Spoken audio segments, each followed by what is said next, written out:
Hello and welcome to another Bushwhacker review. Today we are going to be taking a look at NASCAR Authentics Wave 5 for 2023. And yes, the NASCAR Authentic reviews are back. A few people have been begging me for these for the last couple months. And don't worry, they're not going away anytime soon. I have a few different waves to do of Winner's Circle and Authentics now, so stay tuned for that over the next month or so. But here we have NASCAR Authentics Wave 5. Another shitty mold wave, as you can probably see.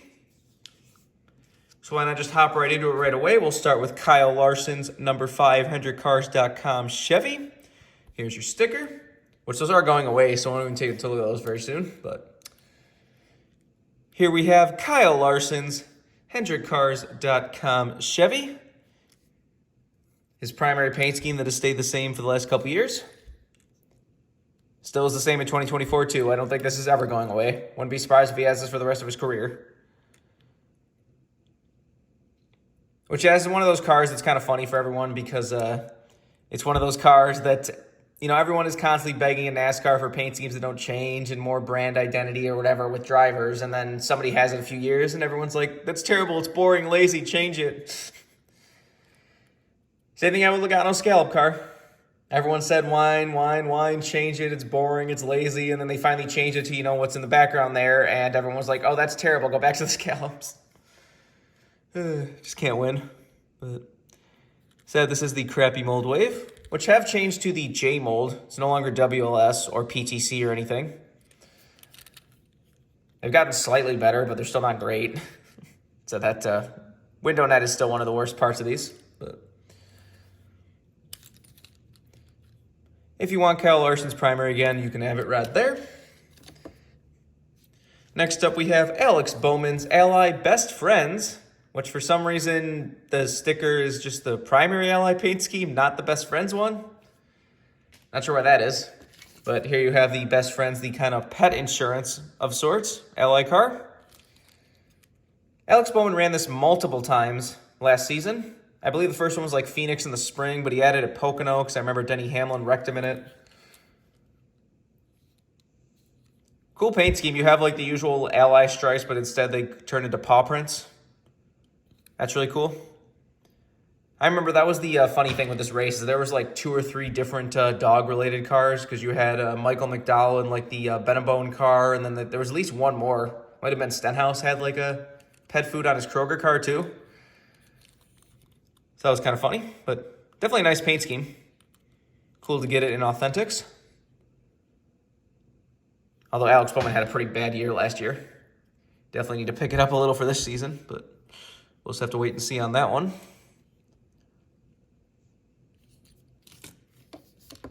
Next up, we've got Ty Gibbs Interstate Batteries, number 54 for Joe Gibbs Racing. Basically the only car they could offer for Ty Gibbs last season. Because they're obviously not going to offer the Monster Energy car, and they couldn't even offer the He Gets Us, Jesus car or whatever. Which they're both just plain black cars, so they were both pretty lame paint schemes anyways, where this one is actually a really cool paint scheme. I've taken a look at the 124 of this if you want to check that out. The Interstate Batteries cars always look fantastic. It's funny, this one has like a jagged line around the back with the black for the Monster Energy logo. It wasn't on this year. And then when they put up the 2024 diecast, it had it and was like, oh, cool. And then like a day later, like, here's updated artwork, and they got rid of it again. It's like, I almost bought it just so it had the black for once. Why is it that you put the black on the 2311 cars that look terrible when it's just like a whole bright red car and then you just have like a random black block right there? But I don't know. So everyone might be Ty Gibbs' only rookie car in Authentics, so that might be worth picking up just for that. Ty Gibbs had the best car in the Clash last weekend, so maybe he'll be a little better this year, might finally get a first win. Although he's picking a fight with the wrong person when he's trying to fight Joey Logano already again.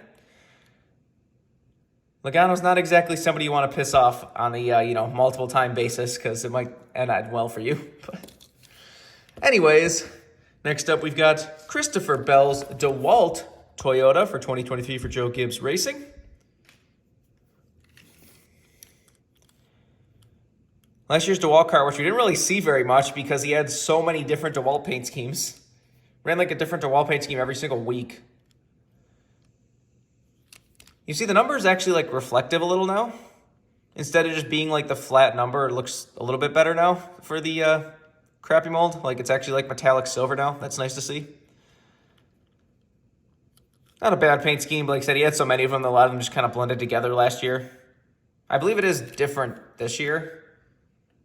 Although now that I'm thinking about that, I can't remember now. But have to see if he runs like 100 different DeWalt paint schemes this year too. In the Daytona 500, he has one that's like the front half DeWalt and the back half Interstate batteries. But they actually use like the Ty Gibbs reverse black and green Interstate batteries paint scheme. So have to see if we get a diecast of that because that definitely look a little cool. But next up, we have Eric Jones Guns N' Roses Chevy for Legacy Motor Club.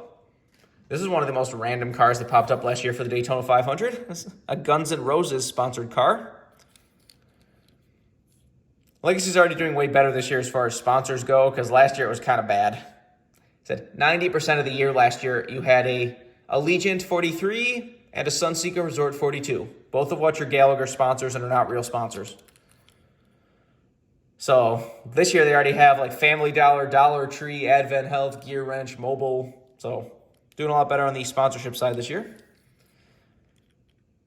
This is definitely a cool paint scheme. This one really worked with the kind of simple look. You had just the black and gold, which worked really well with the Guns N' Roses logos and such. This is probably a very popular diecast. The regular 124. This probably has a pretty good amount of them made, probably over 1,000 made. Definitely cool. I always like Daytona 500 special paint schemes, which we have another one right here. We got Jimmy Johnson's number 84 Carvana Chevy for Legacy Motor Club. Jimmy Johnson's first race back in NASCAR with his brand new co-owned team. Said this was a Daytona 500 only paint scheme. He ran a patriotic Carvana car in the 600 and was going to run one at Chicago, but didn't. Pretty solid paint scheme. You got the dark blue with the bright blue stripes and still has the gold and yellow and such. He did pretty well in the Daytona 500. Be interesting to see what he can do now that Legacy's going to Toyota and should be way better than they were.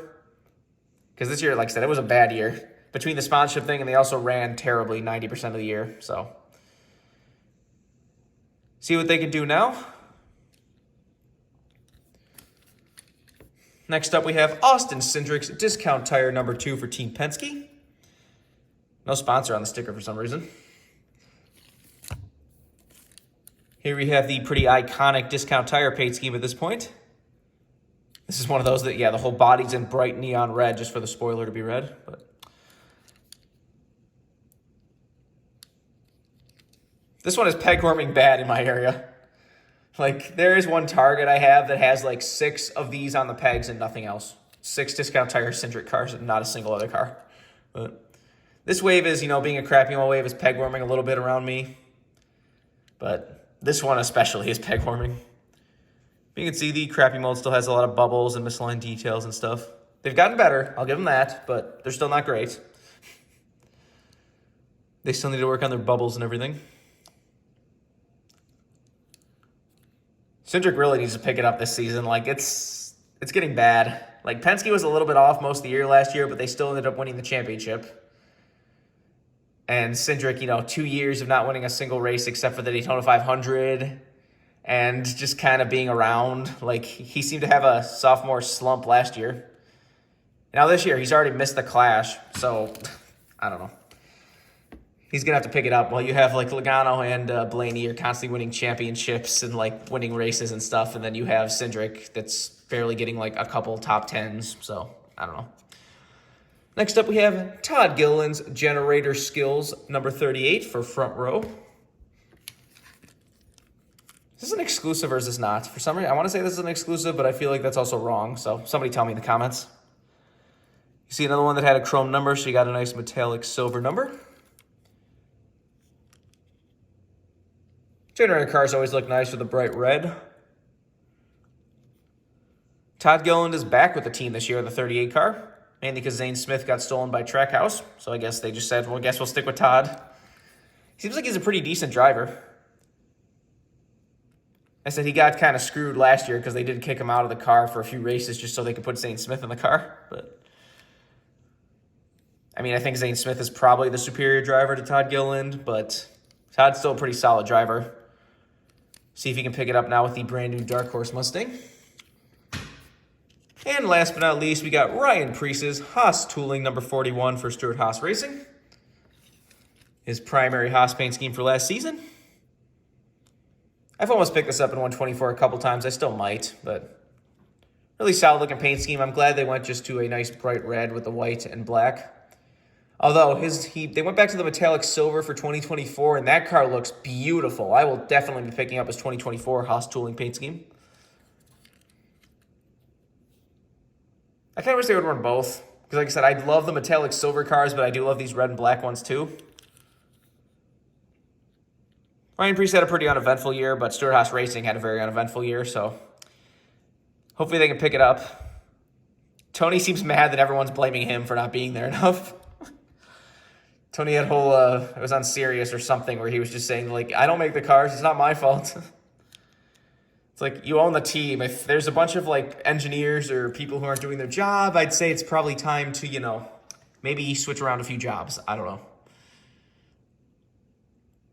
One random thing not related to this wave worth pointing out is if you look in the background on top of the hauler, you can see that Lionel has actually, like, changed the chrome rims for Penske. Before they were just kind of like a flat silver, where now they're actually like a nice shiny metallic silver. I don't know why that changed, but I feel like that's just worth pointing out. You can see it in the background right there. Put a little more light back there, I guess. So this is obviously a brand new wave. You can get it right now. Like I said, being a crappy one wave, this wave's pretty much peg warming at all of my stores right now. So I can't imagine it's that hard to find for some people, but remember, for all of your other diecast needs, you can go to circlebdiecast.com, and if you use the code BWhack, you can get $5 off shipping on any order over $30. So go check that out if you want anything. This has been our review of the NASCAR Authentics Wave 5 for 2023. Hope you enjoyed, and thanks for watching.